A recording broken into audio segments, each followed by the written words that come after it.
अब हम डिस्कस करने जा रहे हैं प्लांट हार्मोन्स। मैंने आपसे पहले भी ये बात कही कि प्लांट्स में जो कोऑर्डिनेशन होती है वो केमिकल कोऑर्डिनेशन है और वो हार्मोन्स के थ्रू होती है।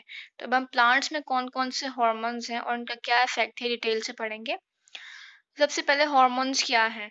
इन हार्मोन्स को फाइटो हार्मोन्स भी कहा जाता है। क्यों कहते हैं फाइटो हार्मोन्स? क्योंकि फाइटो का मतलब है प्लांट्स और हार्मोन्स का मतलब है केमिकल मैसेंजर्स। ये केमिकल मैसेंजर्स प्लांट्स में प्रेजेंट है तभी इनको फाइटो हार्मोन्स कहते हैं। इनको प्लांट ग्रोथ रेगुलेटर्स भी कहा जाता है क्योंकि ये प्लांट्स में ग्रोथ को रेगुलेट कर रहे हैं।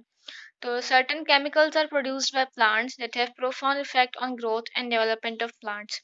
तो ये कुछ केमिकल्स हैं जो कि प्लांट्स में प्रोड्यूस होते हैं स्मॉल क्वांटिटीज में। याद रखिए स्मॉल क्वांटिटीज में प्रोड्यूस होंगे और ये किसको अफेक्ट करते हैं? प्लांट की ग्रोथ और डेवलपमेंट को। इन केमिकल्स को हार्मोन्स या फाइटो हार्मोन्स कहेंगे। प्लांट्स में 5 टाइप्स ऑफ हार्मोन्स प्रेजेंट हैं। सबसे पहले auxins, gibberellins, cytokinins, abscisic acid and ethene.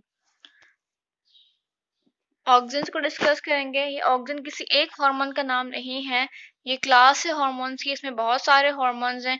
तो सबसे पहले जो हार्मोन्स डिस्कवर हुए थे वो ऑक्सिन्स हैं।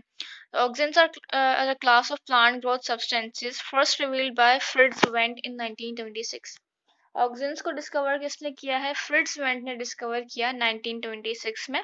आपने ये एमसीक्यूज के लिए याद रखना है, they are both natural and synthetic. ये नेचुरल भी होते हैं और सिंथेटिक भी है। नेचुरल जो प्लांट बॉडी में प्रोड्यूस होते हैं, सिंथेटिक जो हम लैब्स वगैरह में प्रिपेयर कर रहे हैं आर्टिफिशियली।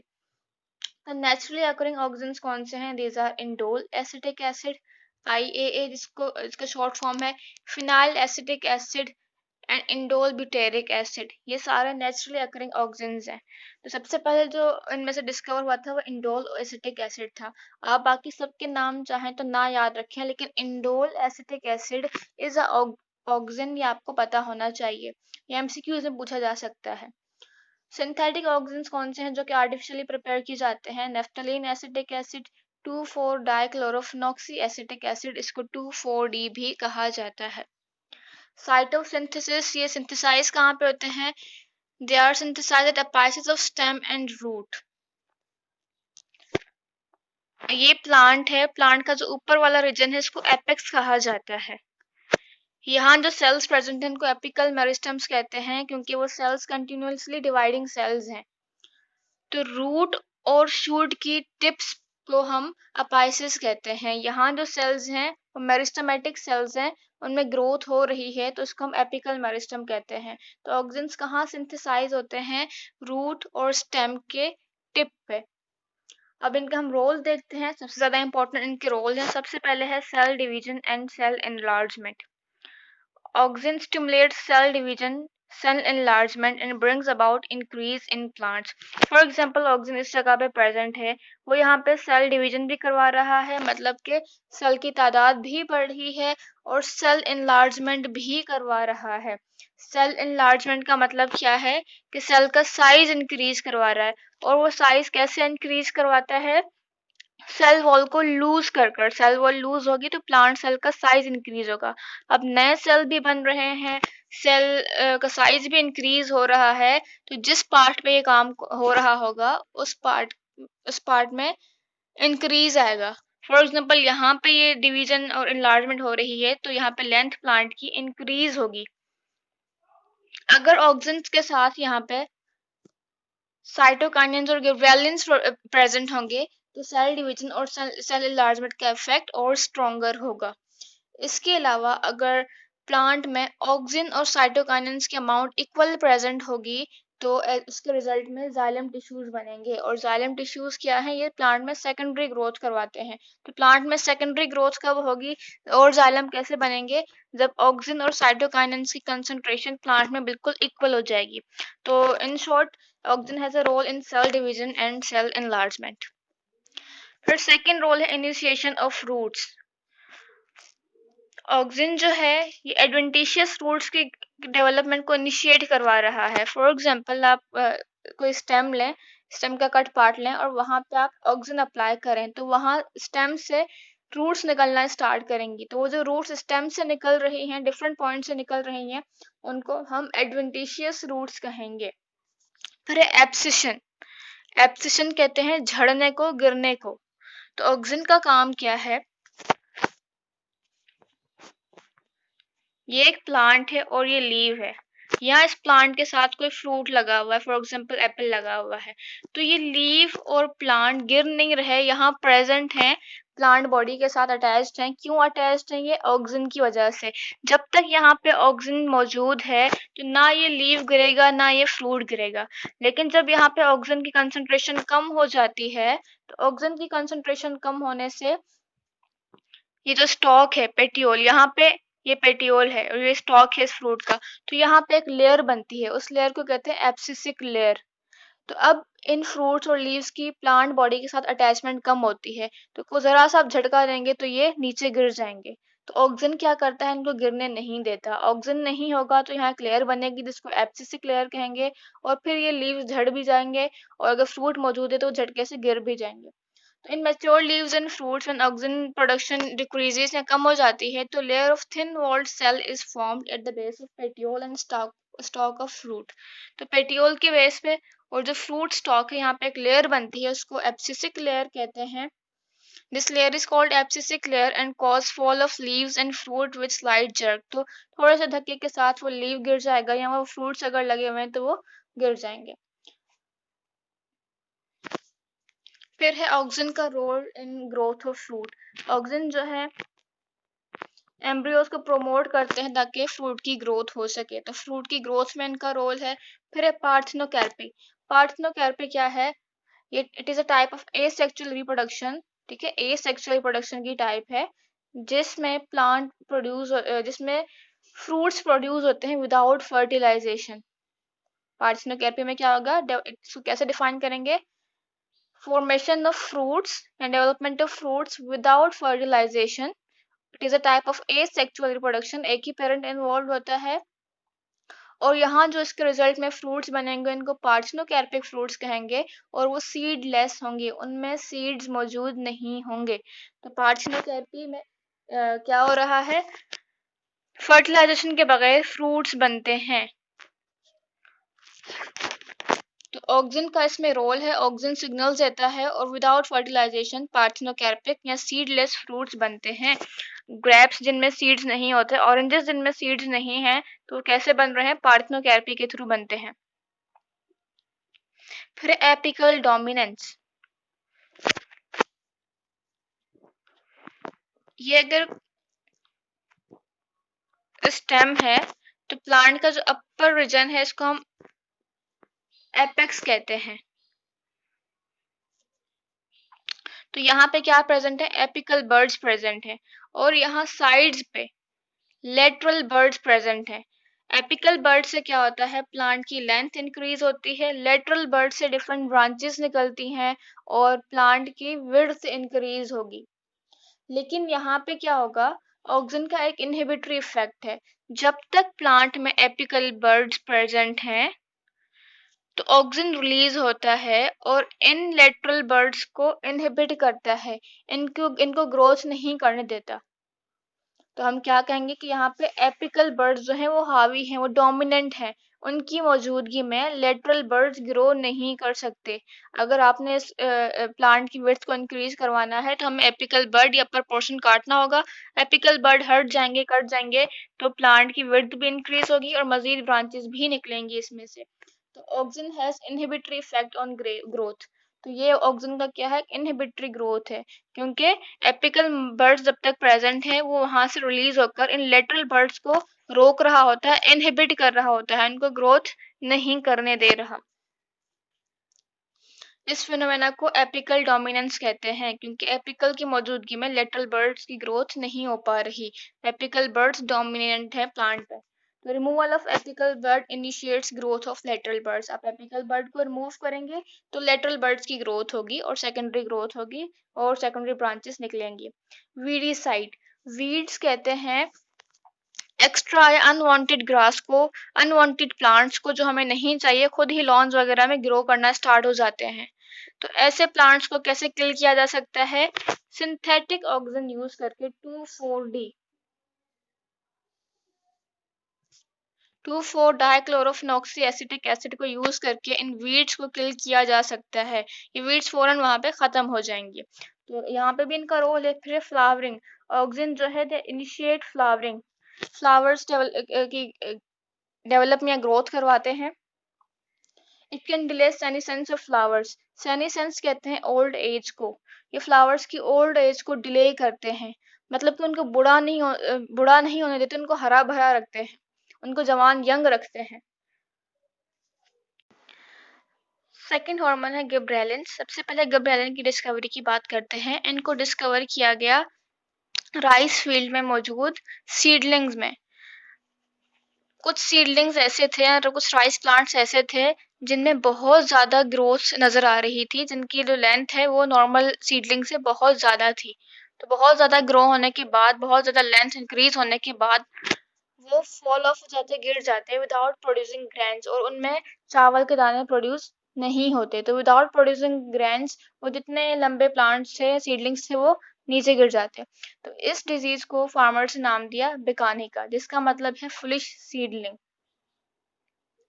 तो रिसर्च के बाद पता चला कि इनमें एक केमिकल प्रेजेंट है, और वही केमिकल एक फंगस में प्रेजेंट है, गिब्रेला फिजिकुराई में, जो कि इन प्लांट्स को इन्फेक्ट कर रहा है और बहुत ज्यादा अमाउंट में केमिकल प्रोड्यूस कर रहा है। इस केमिकल को नाम दिया गया गिब्रेलिंस का। तो टी यबूटा और टी हयाशी ने इस फंगस गिब्रेला फिजिकुराई में से गिब्रेलिंस को डिस्कवर किया। अब तक 70 गिब्रेलिन्स डिस्कवर हो चुके हैं। इनकी साइट ऑफ सिंथेसिस की बात करें तो ये कहाँ प्रोड्यूस होते हैं, रूट, स्टेम्स और लीव्स में सिंथेसाइज होते हैं। अब इनके रोल की हम बात करते हैं। Cell division and cell elongation, ये सेल डिवीजन और सेल एलोंगेशन करवाते हैं, मतलब न्यू सेल्स प्रोड्यूस करेंगे और उनकी लेंथ और उनका साइज इंक्रीज करेंगे। एज ए रिजल्ट प्लांट के उस पार्ट की लेंथ इंक्रीज होगी। कंट्रोल ऑफ ड्वार्फिज्म, जो शॉर्ट प्लांट्स हैं, अगर उनको गिबरेलिन से ट्रीट करवाया जाए तो उनमें नॉर्मल ग्रोथ होती है, उनकी हाइट नॉर्मल हो जाती है। तो पी प्लांट पे एक्सपेरिमेंट किया गया, जो शॉर्ट पी प्लांट्स थे उनको जब गिबरेलिन से ट्रीट करवाया गया तो उसके बाद उनमें नॉर्मल ग्रोथ देखी गई। फिर है seed germination, gibberellin seed germination करवाते हैं। कैसे? हम अगर सीड की बात करें,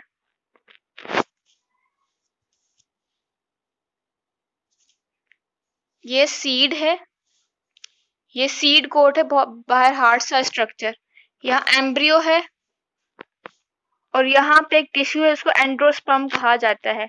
इसमें प्रेजेंट है खाना इस एम्ब्रियो के लिए। तो इसमें जो खाना है वो है स्टार्च।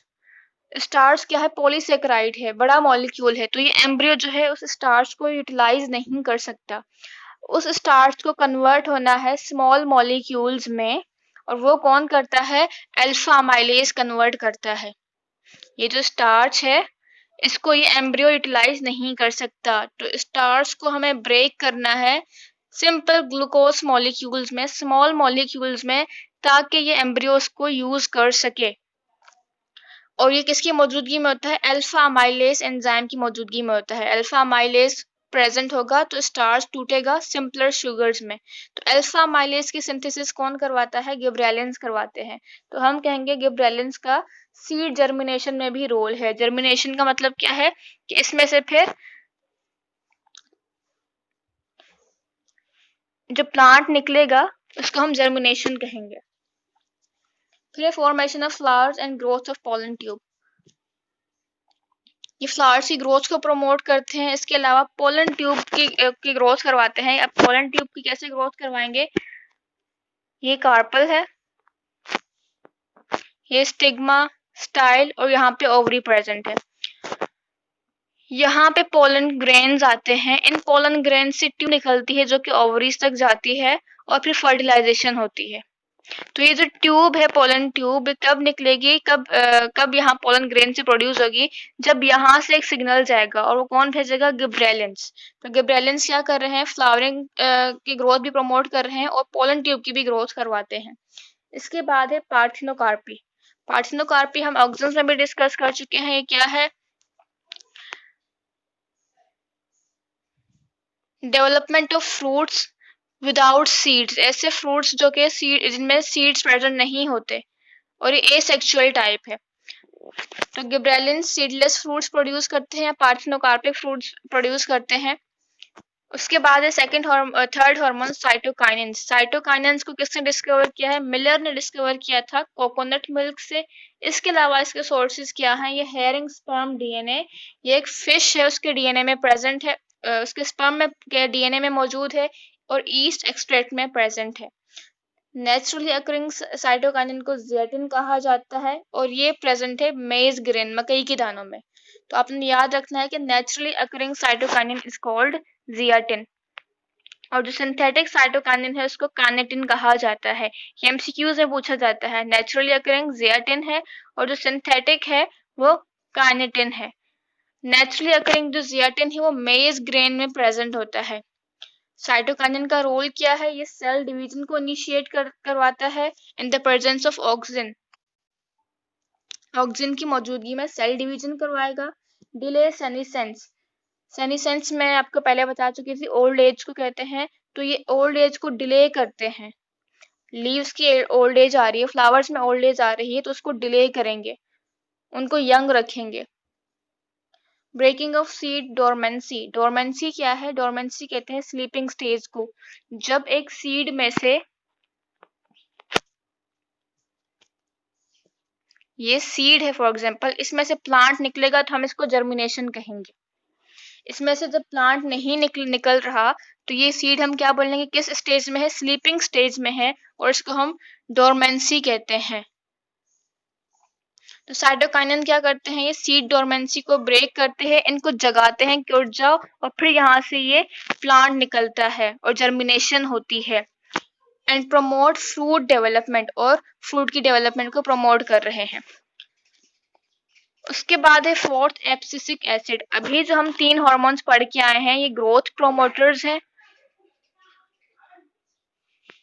अब हम देखेंगे एब्सिसिक एसिड, ये एक इनहिबिटर हार्मोन है, ग्रोथ को इनहिबिट करता है। और ये कब प्रोड्यूस होता है? ड्यूरिंग एडवर्स एनवायरमेंटल कंडीशंस, जब एनवायरमेंटल कंडीशंस बेहतर नहीं होती बाहर। फॉर एग्जांपल ड्राउट कंडीशंस है, वाटर शॉर्टेज है या विंटर्स हैं, तो ऐसे में एब्सिसिक एसिड प्रोड्यूस होता है जो कि प्लांट में ग्रोथ को इनहिबिट करे। It induces dormancy in birds and seeds, birds और सीड्स में डोरमेंसी को इंड्यूस करेगा, उस स्लीपिंग स्टेज को इंड्यूस करेगा कि अभी आप सोए रहें, बाहर की कंडीशंस बेहतर नहीं है तो अभी जर्मिनेशन नहीं करवानी। तो हम क्या कहेंगे कि ये इनमें डोरमेंट कंडीशन को इंड्यूस करवा रहा है। इसके बाद अगर वाटर शॉर्टेज हो जाए और हम चाह रहे हैं कि ट्रांसपायरेशन ना हो और स्टोमेटा क्लोज हो, तो उन कंडीशंस में लीव्स के मेसोफिल सेल्स में एब्सिसिक एसिड प्रोड्यूस होता है और वो स्टोमेटा को क्लोज करवाता है। It turns leaf primordia into scales and promotes senescence.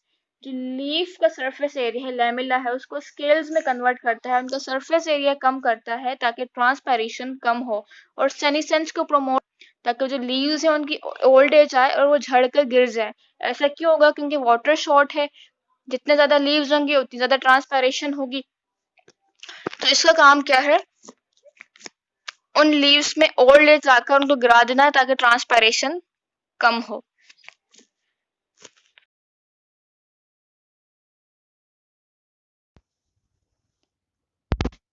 अब फिफ्थ हार्मोन है ethene. Ethene is a gas. बाकी सारे जो हार्मोन्स हैं वो लिक्विड फॉर्म में होते हैं, इथीन किस फॉर्म में है? ये सबसे डिफरेंट है, it is in gas form. काम क्या है इसका? It triggers ripening of a fruit. Fruit या फलों को जो पकाने का काम है वो इथीन का है। जो कच्चा फ्रूट होता है वो ग्रीन कलर का है, तो जब वो पकता है, जब उसका ओरिजिनल कलर आता है वो किसकी वजह से आता है? इथीन की वजह से आता है। कैसे आता है? इथीन का क्या रोल है? फॉर एग्जाम्पल ये नए बनने वाले फल के सेल्स हैं, इनके अंदर क्या चीज़ ज़्यादा है? क्लोरोफिल ज़्यादा है। क्लोरोफिल ज़्यादा होने की वजह से वो जो नया फल बना होता है वो ग्रीन कलर का नज़र आता है और वो कच्चा होता है। अब इस क्लोरोफिल को डिस्ट्रॉय करने के लिए जो एंजाइम है वो इस सेल के अंदर एंटर नहीं हो पाता, क्योंकि इस सेल की जो प्लाज्मा मेम्ब्रेन है ये उस एंजाइम के लिए इम्परमिएबल है, उसको एंटर होने नहीं देती। तो इसको परमेबल बनाने के लिए क्या चीज़ चाहिए? इथीन चाहिए। इथीन इस लेयर को, प्लाज्मा मेम्ब्रेन को परमेबल बनाता है। जब ये परमेबल हो जाएगी उस एंजाइम के लिए, तो एंजाइम अंदर आता है और क्लोरोफिल को डिस्ट्रॉय कर देता है। जब क्लोरोफिल ख़त्म हो जाएगा तो उस फल का जो ओरिजिनल कलर होगा, चाहे वो येलो हो, ऑरेंज हो, रेड हो, तो वो कलर उसका अपीयर होता है और वो फ्रूट पक जाता है। तो ethene is a fruit ripening hormone. इसके अलावा क्या करता है? It contributes in leaf abscission, leaves को गिराता है। एब्सिशन का मतलब होता है गिराना या झड़ना। And also break dormancy of seed and birds, और ये डोरमेंसी को ब्रेक करता है। डोरमेंसी हम पहले भी डिस्कस कर चुके हैं। सीड्स या बर्ड्स के स्लीपिंग स्टेज को कहते हैं, जब उनमें से नया प्लांट ना निकल रहा हो, जर्मिनेशन ना हो रही हो। तो इथिन क्या करता है? उसको जगाता है कि अब कंडीशंस बाहर अच्छी हैं, अब इसमें से प्लांट निकलना चाहिए। तो इसका काम है सीड या बर्ड डोरमेंसी को ब्रेक करने में। और इसके अलावा ये कुछ प्लांट्स में फ्लावरिंग को इनिशिएट करता है, such as in pineapple. तो हमने ये 5 हार्मोन्स पढ़े हैं। इन पांचों में से जो ऑक्सिन्स, गब्रेलिन्स और साइटोकाइनिन्स और इथीन है, इनका काम है ग्रोथ को प्रमोट करना, ग्रोथ करवाना। जबकि जो एब्सिसिक एसिड है, it is growth inhibitor hormone, मतलब कि ग्रोथ को कम करवाना या स्टॉप करवाना। तो एमसीक्यूज़ में पूछा जा सकता है कि ग्रोथ इनहिबिटर हार्मोन कौन सा है? तो एब्सिसिक एसिड है। बाकी ये क्या कर रहे हैं? ग्रोथ को प्रमोट कर रहे हैं, ग्रोथ करवाते हैं। और इथीन क्या है? ये गैस फॉर्म में प्रेजेंट है।